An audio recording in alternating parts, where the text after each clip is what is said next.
আমি একজন ক্রিকেট প্রেমী। আমার ক্রিকেটকে অনেক ভালো লাগে। আমি ছোটবেলা থেকে ক্রিকেট দেখতাম। আমার ভাইয়া আমাকে খেলা চলাকালীন পাকিস্তানের 25 তারিখ রাতে মানে খেলা চলাকালীন ভাই আমাকে বলে যে তুই যে খেলা দেখছিস বাংলাদেশ হারবে, তুই কি করবি? আমাদের দুই ভাইয়ের মধ্যে এরকম দুষ্টামি চলতে থাকে যখন বাংলাদেশে খেলা হয়। আবার ধরেন আমার বন্ধুরা মেসেজ দিয়ে বলছে যে বন্ধু দেখো বাংলাদেশ তো হেরে যাচ্ছে। তাই আমি বন্ধুদেরকে বলি আজকে বাংলাদেশ হারবে না, 136 রান কোনো ব্যাপার না বাংলাদেশের পক্ষে।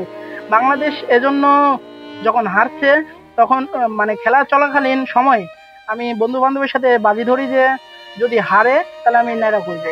কিন্তু ম্যাচের ফলাফলটি আসলে অপ্রত্যাশিত ছিল আমাদের। বাংলাদেশ টিম যেভাবে আমাদেরকে দিনের পর দিন হতাশ করে যাচ্ছে তা আমার কাছে বিশেষ করে অপ্রত্যাশিত। বাংলাদেশ যখন হারে তখন আসলে আমার ভিতর থেকে অনেক কষ্ট লাগে। এজন্য আমি খাওয়া দাওয়া তো ছেড়ে দিয়ে আমার হচ্ছে মন খারাপের ব্যাপার আছে। আমি বন্ধুদের সাথে ওইভাবে মিশি না, আমি বাবা মার সাথে ওইভাবে কথা বলি না। মানে একটা মন খারাপের বিষয় থেকে যায়। আমার এই মন খারাপের বিষয়টা জানি না বিসিবির কাছে পৌঁছাবে কিনা, কিন্তু আমি আশা করব যে আমার জায়গা থেকে আমি প্রতিবাদ জানাচ্ছি যে বিসিবির পরে পদক্ষেপটা আমাদের 18 কোটি মানুষের আবেগ নিয়ে খেলার মতো একটা টিম যাতে না করে। আমরা অনেকেই ক্রিকেট খেলা দেখি, আমরা চাই বাংলাদেশ ক্রিকেট টিমকে সংস্করণ করা হোক।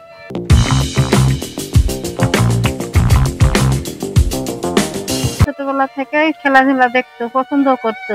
বাংলাদেশের খেলা হেরে যাওয়ার পর তার মন খুব খারাপ হয়েছিল। তখন আমি ছেলেকে বললাম যে তোমার মন খারাপ কেন? তুমি হচ্ছে বাংলাদেশে খেলা হারিয়ে গেছে, তুমি হারিয়ে গেছে সেই জন্য নাকি? ছেলে হাসে উঠে বলছে হ্যাঁ আমি হেরে গেছি, তো কি হয়েছে, আমি তো নাড্ডু করবো। কালাম করছি তুমি ব্লেড নিয়ে আসো, আমি নাড্ডু করে দিই। ছেলে আমাকে ব্লেড দিয়েছে, আমি তখন খুশিতে নাড্ডু করে দিয়েছি। হাসিম আমার বন্ধু, সে বাংলাদেশ পাকিস্তান ম্যাচ চলাকালীন সময়ে তার ভাইয়ার সাথে কথোপকথন হচ্ছিল যে আজকে ও বলতেছে বাংলাদেশ জিতবে, আর ওর ভাইয়া বলতেছে আমার অভিজ্ঞতা থেকে আমি বলতেছি যে বাংলাদেশ আজকে হারবে। তো ও তখন বলছে যে যদি বাংলাদেশ আজকে হারে তাহলে আমি মাথা ন্যাড়া করব। তো ওর প্রতিজ্ঞা রক্ষায় ও পরদিন সকালে মাথা ন্যাড়া করে ফেলছে। ওর আম্মু নিজেও মাথাটা ন্যাড়া করে দিচ্ছে। আর হাসিমের যে প্রতিবাদটা, এরকম প্রতিবাদ আমরা কখনো দেখি নাই। আমি এই প্রথম হাসিম আমাদের গ্রামের ছেলে, সে করে দেখাইছে।